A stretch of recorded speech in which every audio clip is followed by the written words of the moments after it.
Françaisdanslemonde.fr, la première plateforme multimédia d'aide à la mobilité internationale. Bienvenue sur notre podcast, je suis Gauthier Seyss et j'ai le plaisir de passer 10 minutes avec Aurélien Carfentan. On va parler de son association caritative. 10 minutes, le podcast des Français dans le monde.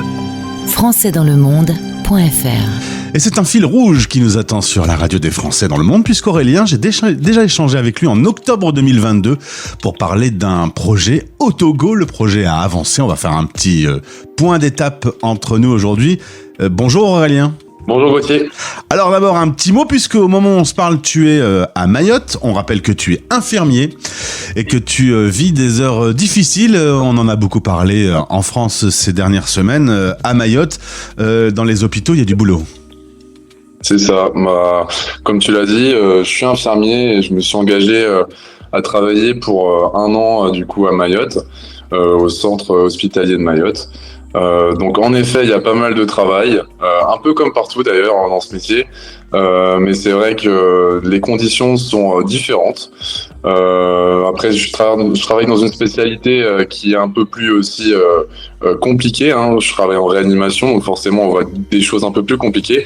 Mais dans l'ensemble, le contexte aussi fait que forcément ça rend les choses un peu moins faciles, oui, c'est sûr. Alors là, tu viens de me dire que tu avais enchaîné 3 week-ends.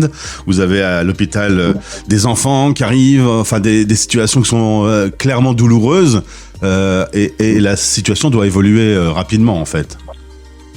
Exactement. Comme je l'ai dit, je travaille en réanimation, donc forcément, moi et mes collègues, on reçoit des patients qui arrivent dans des états critiques et qu'on doit gérer le problème aigu sur le moment venu, en fait, sur le moment T.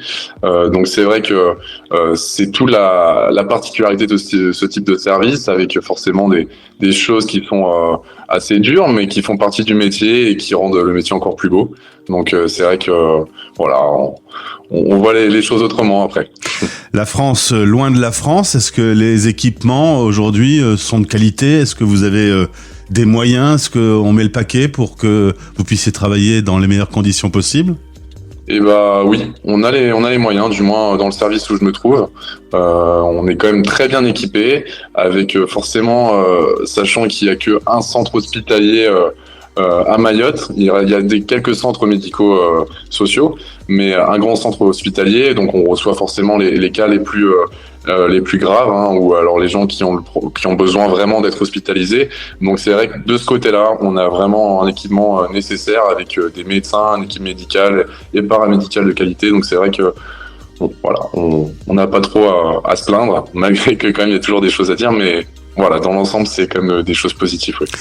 Aurélien, on quitte Mayotte pour partir au Togo. Toi, tu as été passionné au point de développer un lourd projet pour le Togo. Je vous invite d'ailleurs à découvrir le compte Infirmiers Frontières au pluriel sur Instagram, où on voit l'évolution, puisque quand on s'était parlé sur cette antenne, tu voulais bâtir un centre médico-social au Togo.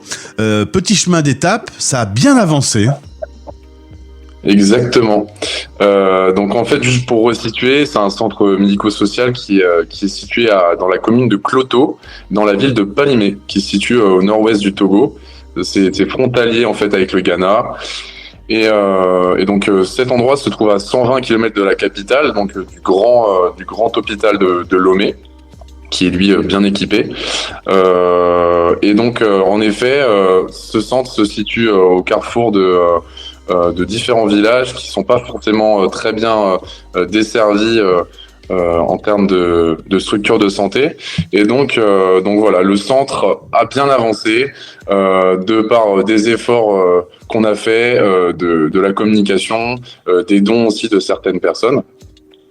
Pour notamment avancer les travaux, aussi mettre en lien avec des associations pour récupérer du matériel médical afin de l'équiper aussi, ce centre, parce que c'est très important. L'ensemble des travaux a commencé en 2017. Aujourd'hui, les murs sont construits. On peut voir les photos, notamment sur une page Hello Asso, parce que évidemment, il y a toujours une collecte qui est lancée, puisque ça manque encore de moyens pour finaliser, au point que toi, tu as décidé de créer ta propre asso en France, qui s'appelle ISF ISF France avec 5 personnes qui sont au sein de cette association. Et le but, c'est de monter des événements en France pour collecter de l'argent pour finir ce centre médico-social. Oui, voilà, en grande partie c'est ça. C'est qu'on est 5 personnes dans l'association, donc il y a moi qui préside tout ça. J'ai Adama, la coprésidente, qui est actuellement en métropole à Rennes. J'ai Calvin qui est le représentant de l'association. J'ai Dylan qui est le secrétaire et Laurence la trésorière. Donc toutes ces personnes m'aident à organiser des actions, comme tu l'as dit, notamment très prochainement au mois d'avril, on va faire une soirée caritative pour l'association, pour récolter des fonds et pour pouvoir finaliser à 100% le centre en apportant des apports financiers. Mais également, l'association ISF France a pour but aussi de jouer dans la collaboration aussi avec le Togo. On envoyait aussi des professionnels de santé qui sont dans le médical ou même qui sont pas dans le médical, qui veulent tout simplement découvrir l'Afrique. Et du coup, on organise des missions de santé solidaires dans des différentes structures de santé. Donc, ça va être très bien dans des orphelinats, dans des centres médico-sociaux, dans des écoles également. Donc voilà, c'est vraiment l'objectif, ça va être de collaborer et de vraiment créer un réel échange entre le Togo et la France. Alors, il y a évidemment besoin d'argent, mais aussi de matériel. Vous avez notamment fait un partenariat avec une société qui va vous apporter 100 000 euros de matos. Ça aussi, ça peut être des choses concrètes pour vous aider à finaliser le projet. Ah oui, totalement. C'est vrai qu'actuellement, là, on est en collaboration avec Pharmaciens d'Auvergne, c'est en plein dans les démarches, parce qu'il y a beaucoup de petites démarches, surtout que quand on envoie du matériel en Afrique, il y a plusieurs choses à penser. Pas simple. Mais dans l'ensemble, oui, c'est vrai que c'est des choses concrètes et surtout que ce matériel va permettre d'équiper la maternité qu'on est en train de construire. Donc c'est vraiment très important, c'est un sujet qui me touche énormément, l'enfance aussi, et notamment quand on voit les conditions de suivi des femmes. Je parle au Togo, après je sais pas dans d'autres pays africains. Mais c'est vrai que ce matériel est quand même nécessaire à ce centre. Hein. Et puis même c'est pareil, hein, s'il y a des gens qui nous écoutent et qui veulent nous faire des dons, même de matériel qui n'ont plus d'utilité, faut pas hésiter à nous contacter via les réseaux sociaux, on est toujours disponible.